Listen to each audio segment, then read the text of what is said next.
Radiation అనే మాట వినగానే చాలా మంది భయపడతారు. ఎందుకంటే న్యూక్లియర్ బాంబ్, క్యాన్సర్, డెత్ లాంటి విషయాలు మన మైండ్ లోకి వచ్చేస్తాయి. కానీ రియాలిటీలో రేడియేషన్ అనేది మన లైఫ్ లో మన చుట్టూ ఎవ్రీ సెకండ్ ఉండే ఒక నేచురల్ ఫెనోమెనాన్. రేడియేషన్ ని సింపుల్ వర్డ్స్ లో చెప్పాలంటే ఒక చోట ఉన్న ఎనర్జీ ఇంకో చోటుకి వేవ్స్ లేదా పార్టికల్స్ రూపంలో ట్రావెల్ అవ్వడమే రేడియేషన్. సన్ నుండి ఎర్త్ కు వచ్చే సన్ లైట్ రేడియేషన్, మన స్కిన్ మీద పడే హీట్ రేడియేషన్, మన మొబైల్ ఫోన్ లో మనం మాట్లాడేటప్పుడు ట్రావెల్ అయ్యే సిగ్నల్ కూడా రేడియేషన్. అంటే రేడియేషన్ అనేది ఓన్లీ డేంజర్ కాదు, మనకి యూజ్ అయ్యే ఎనర్జీ కూడా.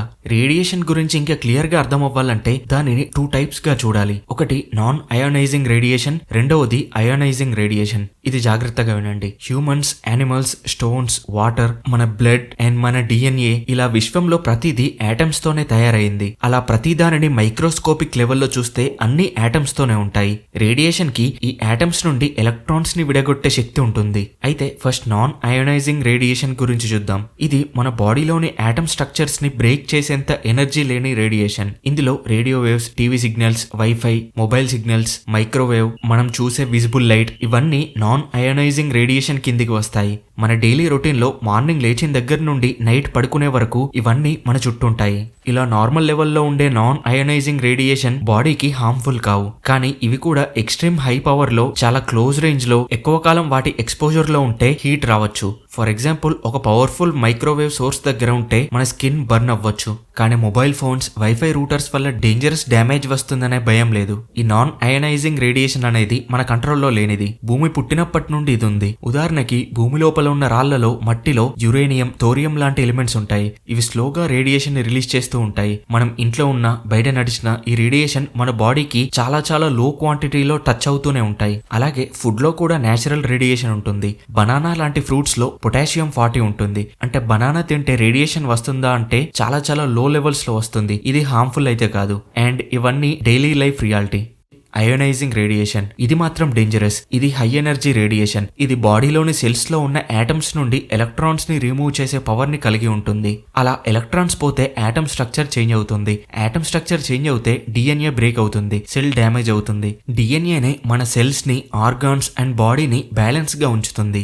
ఏ సెల్స్ ఏ లెవెల్లో ఉండాలో డిఎన్ఏ ద్వారానే డిసైడ్ అవుతుంది. అలా మన బాడీ సెల్స్ అన్ని డిఎన్ఏ ఇన్స్ట్రక్షన్ మీద వర్క్ చేస్తాయి. డిఎన్ఏ సరిగ్గా ఉంటే సెల్ నార్మల్ గా డివైడ్ అవుతుంది, రిపేర్ అవుతుంది, ఫంక్షన్ చేస్తుంది. అయోనైజింగ్ రేడియేషన్ మన సెల్లోకి వెళ్ళినప్పుడు అది ఆటమ్స్ నుండి ఎలక్ట్రాన్స్ ని బయటకు పంపిస్తుంది.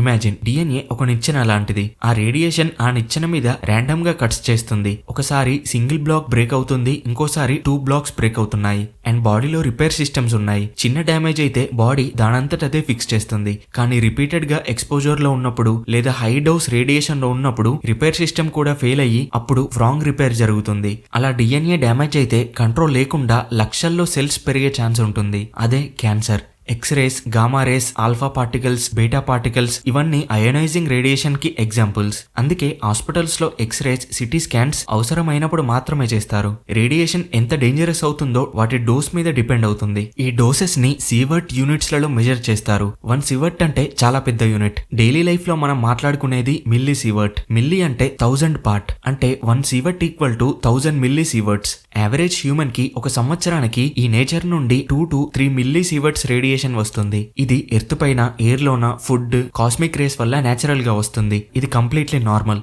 చెస్ట్ ఎక్స్రే చేస్తే అరౌండ్ 0.1 మిల్లీ సివర్ట్ రేడియేషన్ వస్తుంది. ఫుల్ బాడీ సిటీ స్కాన్ చేస్తే 5 to 10 మిల్లీ సివర్ట్స్ వరకు వస్తుంది. అయితే ప్రాబ్లం స్టార్ట్ అయ్యేది డోస్ పెరిగినప్పుడు. 10 to 50 మిల్లీ సివర్ట్స్ రేంజ్ లో ఎక్కువ రోజులు ఎక్స్పోజ్ అయితే క్యాన్సర్ రిస్క్ ఇంక్రీజ్ అవుతుంది. 100 మిల్లీ సివర్ట్స్ క్రాస్ అయితే క్యాన్సర్ రిస్క్ క్లియర్ గా కనిపిస్తుంది. 500 మిల్లీ సివర్ట్స్ దగ్గర రేడియేషన్ ఎఫెక్ట్ కి సంబంధించిన సిక్నెస్ సిమ్టమ్స్ స్టార్ట్ అవుతాయి. Vomiting, extreme weakness, hair fall, skin damage లాంటివి కనిపిస్తాయి. ఇప్పటివరకు మిల్లీ సివర్ట్స్ గురించే మాట్లాడుకున్నాం.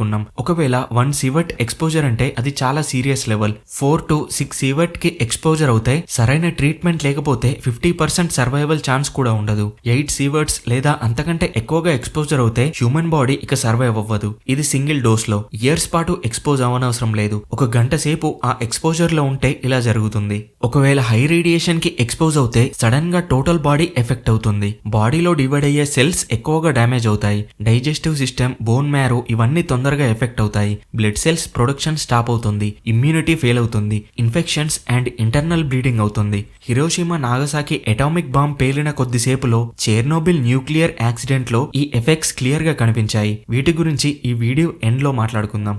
సరే, ఇప్పుడు కామన్ డౌట్ ఏంటంటే mobile phones, cell towers, wifi radiation వల్ల క్యాన్సర్ వస్తుందా అనే క్వశ్చన్. ఇవి రేడియేషన్ ని ఎమిట్ చేస్తాయి, బట్ అవి non ionising radiation. Normal usage లో ఇది DNA ని బ్రేక్ చేసేంత పవర్ ని కలిగి ఉండదు. సైంటిఫిక్ స్టడీస్ ప్రకారం ఇప్పటివరకు మొబైల్ యూసేజ్ వల్ల, సెల్ టవర్స్ వల్ల క్యాన్సర్ డైరెక్ట్ గా వస్తుందని స్ట్రాంగ్ ప్రూఫ్ లేదు. కానీ స్టిల్ అవసరం లేని లాంగ్ కాల్స్ చేయడం, హెడ్సెట్ ఎక్కువగా యూజ్ చేయడం, ఫోన్ ఛార్జ్ పెట్టి యూజ్ చేయడం వంటివి అవాయిడ్ చేస్తే బెటర్. మరి మనకి హాని చేసే అయనైజింగ్ రేడియేషన్ ని రిలీజ్ చేసే వాటిని తయారు చేయకుండా ఆపేయొచ్చు కదా అనుకోవచ్చు. అయితే అవి ఓన్లీ డేంజర్ కోసమే అనుకోవడం తప్పే. మోడర్న్ మెడిసిన్ అనేది రేడియేషన్ లేకుండా ఇమాజిన్ చేయలేం. ఎక్స్రేస్ లేకపోతే ఫ్రాక్చర్స్ డిటెక్ట్ చేయలేం. క్యాన్సర్ ట్రీట్మెంట్ లో రేడియోథెరపీ లేకపోతే లక్షల్లో జీవితాలు సేవ్ అయ్యేవి కావు. అంటే క్యాన్సర్ కణాలని చంపడానికి కూడా హై ఎనర్జీ రేడియేషన్ కావాలి. విరిగిన బోన్ ని డయాగ్నోస్ చేయడం, లంగ్ ఇన్ఫెక్షన్ ని డిటెక్ట్ చేయడం, ఇలా ఎన్నో యూజెస్ ఉన్నాయి.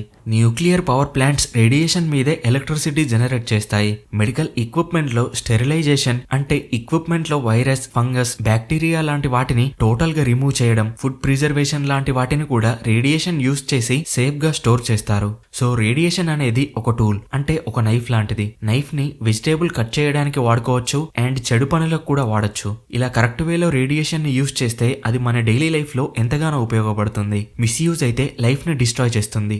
మనకి భయం, అవేర్నెస్ ఉండాల్సింది radiation type, dose, exposure, time వల్ల. ఈ క్లారిటీ ఉంటే అనవసరమైన పానిక్ తగ్గిపోతుంది. రియల్ డేంజర్ ని గుర్తించడం ఈజీ అవుతుంది.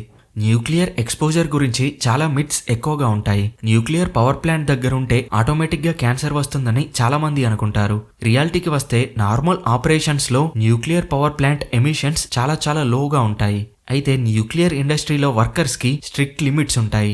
ఒక న్యూక్లియర్ యాక్సిడెంట్ గురించి విని రేడియేషన్ డెత్ అనుకోవడం తప్పే. ఇక్కడ డోస్ అండ్ టైం రెండు ఇంపార్టెంట్. అండ్ ఆ యాక్సిడెంట్ కి ఎంత డిస్టెన్స్ లో ఉన్నాం, షీల్డింగ్ యూజ్ చేసామా అన్నది కూడా ఇంపార్టెంట్. నార్మల్ ఫ్యాక్టరీ నుండి పక్కనుండే పబ్లిక్ వరకు రేడియేషన్ ఎక్స్పోజర్ అసలు వెళ్ళదు. మ్యాన్ మేడ్ రేడియేషన్ ని కంట్రోల్ చేయొచ్చు. రెగ్యులేషన్స్, సేఫ్టీ లిమిట్స్, మానిటరింగ్ ఇవన్నీ సరిగ్గా ఉంటే ఏ ప్రమాదాలు రావు. నిజానికి coal power plants nuclear power plants కన్నా ఎక్కువ రేడియేషన్ ని అట్మాస్ఫియర్ లోకి రిలీజ్ చేస్తాయి. వినడానికి స్ట్రేంజ్ గా ఉన్నా ఇది నిజం. కోల్ అనేది సాధారణంగా కార్బన్ మెటీరియలే, కానీ కోల్లో చాలా తక్కువ మోతాదులో యురేనియం, థోరియం లాంటి రేడియో యాక్టివ్ ఎలిమెంట్స్ ఉంటాయి. అండ్ కోల్ ప్లాంట్స్ లో టన్నుల కోల్ భారీగా బర్న్ చేయడం అండ్ దాని నుండి వచ్చే ఎయిర్ డైరెక్ట్ గా అట్మాస్ఫియర్ లోనే కలవడం వల్ల ఇది న్యూక్లియర్ ప్లాంట్స్ తో కంపేర్ చేస్తే ఎక్కువ రేడియేషన్ ని రిలీజ్ చేస్తుంది. కానీ న్యూక్లియర్ ప్లాంట్స్ ని చాలా స్ట్రిక్ట్ గా సీల్ చేస్తారు. న్యూక్లియర్ పార్టికల్స్ చాలా లో అమౌంట్ లో కూడా అట్మాస్ఫియర్ లోకి వెళ్ళడానికి ఛాన్స్ ఉండదు, ఒక న్యూక్లియర్ యాక్సిడెంట్స్ అయితే తప్ప. కానీ న్యూక్లియర్ యాక్సిడెంట్స్ రేర్ గా జరుగుతాయి. బట్ అలా యాక్సిడెంట్ జరిగితే అది మనం ఊహించిన దానికన్నా భయంకరంగా ఉంటుంది. అందుకే న్యూక్లియర్ ప్లాంట్స్ లో సేఫ్టీ స్ట్రిక్ట్ గా మెయింటైన్ చేస్తారు. సరే, న్యూక్లియర్ దాడి జరిగిన తర్వాత రేడియేషన్ గురించి మాట్లాడేటప్పుడు పేలుడు అయిపోయిన తర్వాత కూడా రేడియేషన్ ఎందుకు ప్రమాదకరం, ఆల్రెడీ అయిపోయింది కదా మళ్ళీ ఎందుకు ఆ ప్రాంతంలో రేడియేషన్ ఉంటుంది అనే డౌట్స్ వస్తాయి. దీనిని సింపుల్ గా అర్థం చేసుకోవాలంటే రేడియేషన్ ని 2 స్టేజెస్ గా చూడాలి. ఒకటి ఇనీషియల్ రేడియేషన్, రెండోది ఫాల్అవుట్ రేడియేషన్. ఇవి రెండు కంప్లీట్లీ డిఫరెంట్. టైం కూడా డిఫరెంట్, ఎఫెక్ట్ కూడా డిఫరెంట్. కానీ రెండు కలిసి న్యూక్లియర్ దాడిని అత్యంత భయంకరంగా మారుస్తాయి. ముందుగా ఇనీషియల్ రేడియేషన్ గురించి మాట్లాడుకుందాం. న్యూక్లియర్ బాంబ్ పేలిన వెంటనే, అంటే ఫస్ట్ ఫ్యూ సెకండ్స్ లోనే చాలా పవర్ఫుల్ రేడియేషన్ బయటికి వస్తుంది. దీనినే ఇనీషియల్ రేడియేషన్ అంటారు. ఇది ఎక్స్ప్లోజన్ తో పాటు వస్తుంది. ఈ రేడియేషన్ లో గామా రేస్, న్యూట్రాన్స్ లాంటి high energy waves and particles ఉంటాయి. ఇవి చాలా ఫాస్ట్ గా ట్రావెల్ అవుతాయి. ఆ టైంలో almost 10 to 100s of civets radiation release అవుతుంది. బాంబ్ సెంటర్ కి చాలా దగ్గరగా ఉన్న శరీరాల్లోకి ఈ రేడియేషన్ డైరెక్ట్ గా ఎంటర్ అవుతుంది. ఇక్కడ ట్రికీ పాయింట్ ఏంటంటే బయటికి పెద్ద గాయం కనిపించకపోవచ్చు, స్కిన్ మీద ఎటువంటి మార్క్స్ లేకపోయినా లోపల మాత్రం సెల్స్, DNA చాలా స్పీడ్ గా డ్యామేజ్ అవుతాయి. అందుకే కొంతమంది పేలుడు నుండి బ్రతికిన కొన్ని గంటలు లేదా రోజుల్లో చనిపోతారు. సింపుల్ గా చెప్పాలంటే ఇనీషియల్ రేడియేషన్ అనేది న్యూక్లియర్ బాంబ్ పేలిన వెంటనే వచ్చే ఒక స్ట్రాంగ్ ఇన్విజిబుల్ షాక్. ఇప్పుడు ఫాల్అవుట్ రేడియేషన్ గురించి చూద్దాం. ఇదే అసలైన ప్రాబ్లం. ఫాల్అవుట్ రేడియేషన్ అనేది పేలుడు జరిగిన మినిట్స్ నుండి హవర్స్, డేస్ గడిచాక మొదలవుతుంది. అలా మొదలయ్యి ఇయర్స్ పాటు ఉంటుంది. బాంబ్ పేలినప్పుడు చుట్టూ ఉన్న మట్టి, ఇసుక, బిల్డింగ్ పీసెస్, మెటల్ పార్ట్స్, ఈ మెటీరియల్స్ అన్ని ఎక్స్ప్లోజన్ సమయంలో రేడియేషన్ ని అబ్జర్వ్ చేసుకొని ఇవి రేడియో యాక్టివ్ మెటీరియల్ మెటీరియల్స్ అవుతాయి. దీనినే ఫాల్అవుట్ అని అంటారు. ఇది కనిపించదు, స్మెల్ ఉండదు, టచ్ చేస్తే కూడా స్పెషల్ ఫీల్ ఉండదు, కానీ ఇది ఎక్స్ట్రీమ్లీ డేంజరస్. ఇది డస్ట్, ఎయిర్ అన్నిటిలో ఉంటుంది. ఈ ఫాల్అవుట్ రేడియేషన్ ఎందుకు ప్రమాదకరం అంటే ఇది చాలా ఈజీగా మన బాడీలోకి ఎంటర్ అవుతుంది. మనం ఊపిరి తీసుకున్నప్పుడు రేడియో యాక్టివ్ డస్ట్ లంగ్స్ లోకి వెళ్తుంది. ఫాల్అవుట్ లో పడిన నీరు తాగితే రేడియేషన్ స్టమక్ లోకి వెళ్తుంది. ఫాల్అవుట్ పడిన పొలాల్లో పండిన ఫుడ్స్ తింటే రేడియేషన్ ఫుడ్ చైన్ ద్వారా మన బాడీలోకి వస్తుంది. ఈ ఫాల్అవుట్ రేడియేషన్ బాడీలోకి వెళ్లిన తర్వాత ఇమీడియట్ గా చంపదు, ఇది స్లోగా వర్క్ చేస్తుంది. రేడియేషన్ సెల్స్ లోకి వెళ్లి డిఎన్ఏని డ్యామేజ్ చేస్తుంది. అందుకే ఫాల్అవుట్ ఎక్స్పోజర్ తర్వాత వీక్స్ లేదా మంత్స్ లో హెయిర్ ఫాల్, వామిటింగ్, డయేరియా, చాలా అలసట కలగడం ఇలాంటి ప్రాబ్లమ్స్ వస్తాయి. ఇమ్యూన్ సిస్టమ్ వీక్ అవుతుంది. స్మాల్ ఇన్ఫెక్షన్స్ కూడా చాలా డేంజర్ గా మారతాయి. ఇలా ఫాల్అవుట్ రేడియేషన్ గాలి మీద డిపెండ్ అయ్యి చాలా దూరం వరకు స్ప్రెడ్ అవుతుంది.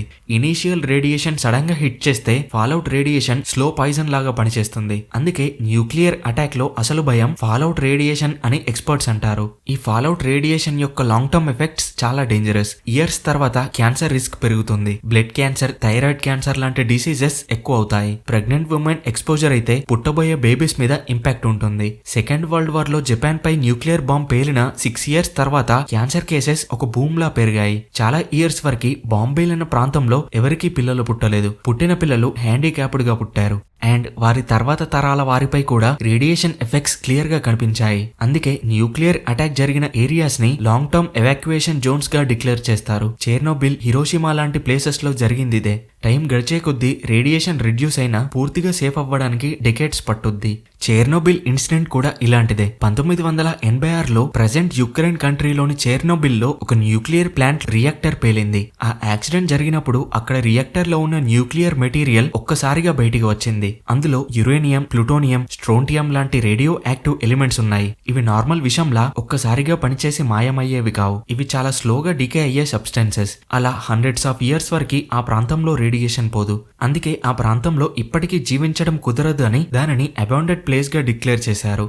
ఇంకో ఇంపార్టెంట్ పాయింట్ ఏంటంటే న్యూక్లియర్ యాక్సిడెంట్ లో రిలీజ్ అయ్యే రేడియేషన్ ఒక్క టైప్ కాదు. కొన్ని radio active elements short life ని కలిగి ఉంటాయి. అవి కొన్ని రోజులు లేదా నెలల్లో వీక్ అవుతాయి. కానీ ఇంకొన్ని ఎలిమెంట్స్ లాంగ్ లైఫ్ ని కలిగి ఉంటాయి. ఇవే real problem. Short life radiation అయిపోయిన తర్వాత కూడా లాంగ్ లైఫ్ ఎలిమెంట్స్ సైలెంట్ గా డెకేడ్స్ పాటు రేడియేషన్ ని ఎమిట్ చేస్తూనే ఉంటాయి. ఈ రీజన్స్ వల్లే హిరోషిమాలో సిచ్యువేషన్స్ ఫాస్ట్ గా నార్మల్ అయ్యాయి. కానీ చెర్నోబిల్లో కాదు. హిరోషిమాలో న్యూక్లియర్ బాంబ్ పేలిన విధానం వేరు, అది స్ప్లిట్ అయిన విధానం వేరు, ఆ మెటీరియల్స్ వేరు. అండ్ చెర్నోబిల్ లో జరిగిన సిచ్యువేషన్స్ వేరు. అందుకే చెర్నోబిల్ లాంటి ప్లేసెస్ హండ్రెడ్స్ ఆఫ్ ఇయర్స్ తర్వాత కూడా రేడియో యాక్టివ్ గానే ఉంటాయి. న్యూక్లియర్ యాక్సిడెంట్స్ ఒక్కసారి జరిగి వెళ్లిన టైం స్కేల్లో చూస్తే అవి జనరేషన్స్ మీద ఇంపాక్ట్ చూపించే డిజాస్టర్స్. Thanks for watching.